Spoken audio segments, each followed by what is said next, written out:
Hey guys, Monkey Fingers here with a little update on the Dr. Lock bag of goodie locks.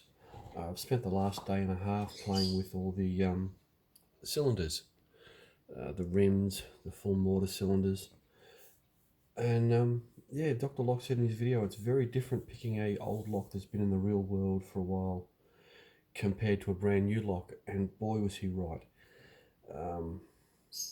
Where to start? We'll start with what surprised me. What surprised me was how easy the bulk of these opened.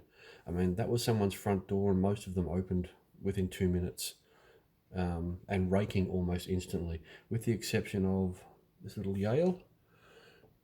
He actually had some spools in him, so he didn't rake at all, but he did single pick quite nicely. And the biggest surprise was this lane that I pointed out in the video that looked like someone had driven a screwdriver into it and tried to force it open. I actually got into the, that's what I'm pointing with, here we go. The warding at the bottom was damaged and I couldn't get a tool in. Once I was able to get the tension tool in, I was actually surprised that all of the pins bar pin 1, which you can actually see almost hanging out of the lock, I'm not sure if you can see it there, moved quite freely, and picked it from the back, and it actually picked. So I'm going to pull that apart and just see what sort of damage is on that one later. And the other surprise is this Whitco.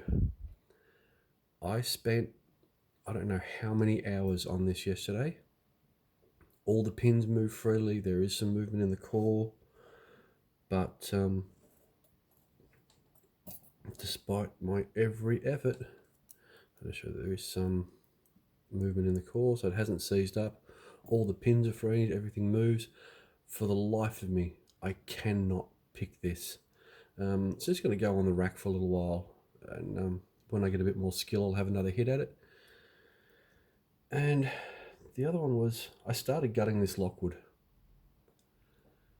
purely because when I was picking it, I mean, on all of them, you could feel the dirt and the wear inside them, but this one felt, for the want of a better term, slow. The core movement was slow. The pins felt slow when you pushed on them. They felt slow to spring back. So I kind of took a guess that it would be the dirtiest or most used one of them. So I started gutting it, and then I thought, hey, dummy, why not gut it on camera? So let's get these puppies out the way, and we'll finish gutting it on camera. That's as far as I got. I pulled the core out, and you see there's chunks of dirt falling out of it. Hopefully the pins didn't come out. No, they didn't. Good.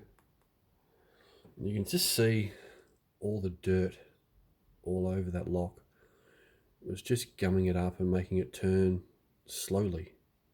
See how much dirt's built up in that bottom groove. I don't know if it's got a real name, but I'm going to call it the bottom groove. And yeah, the pins are the same. You can see there's a lot of dirt in this one, a little bit higher, a lot of dirt in the chambers. See if we can get a bit more light, a better angle there. There we go. You see a lot of dirt in the chambers themselves. And we'll take a look at the core in a second. So let's get some pins out of it and see how we go.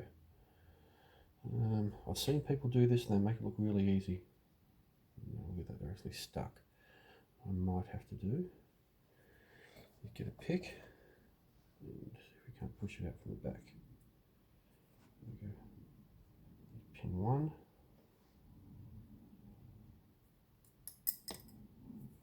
They're all just sticking in there. It's actually oily.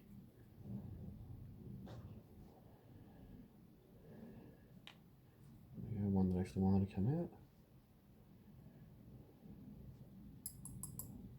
And it doesn't.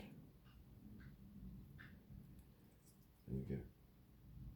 Come on, you bastard. And he actually went into the correct hole. There we go. So once again, that's the core. Full of dirt, full of grime.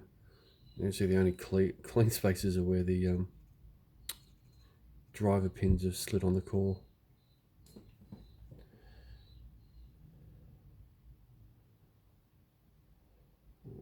Straighten them up.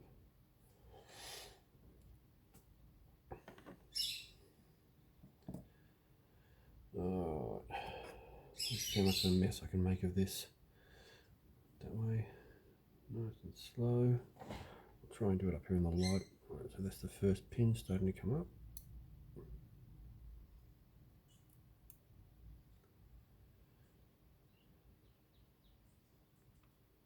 The spring.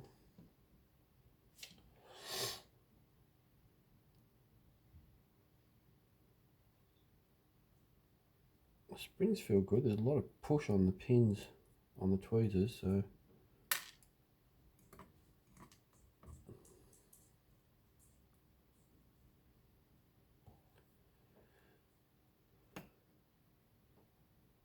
we'll get the spring later.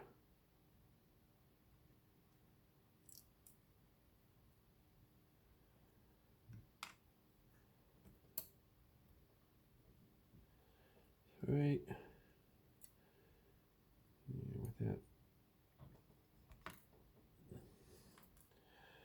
without crushing the spring, we'll see if we can push this back through. And get the others from the back. I know this because I've seen smarter people than me do this on YouTube. We'll work from the back. There's number 5.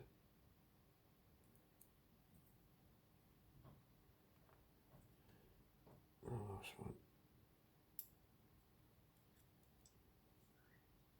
Right.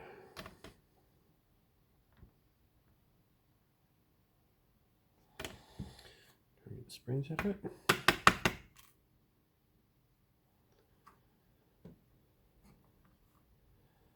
4 springs. And there's 5 springs. Alright, so there's the core. I don't know if you're going to see anything in there.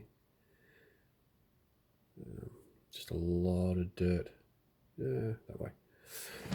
What if I stand behind the camera so I can see what you guys see? There's the core. You can see the dirt down inside the core. Not a lot of wear. Nothing fancy done to the core. It's just a standard core.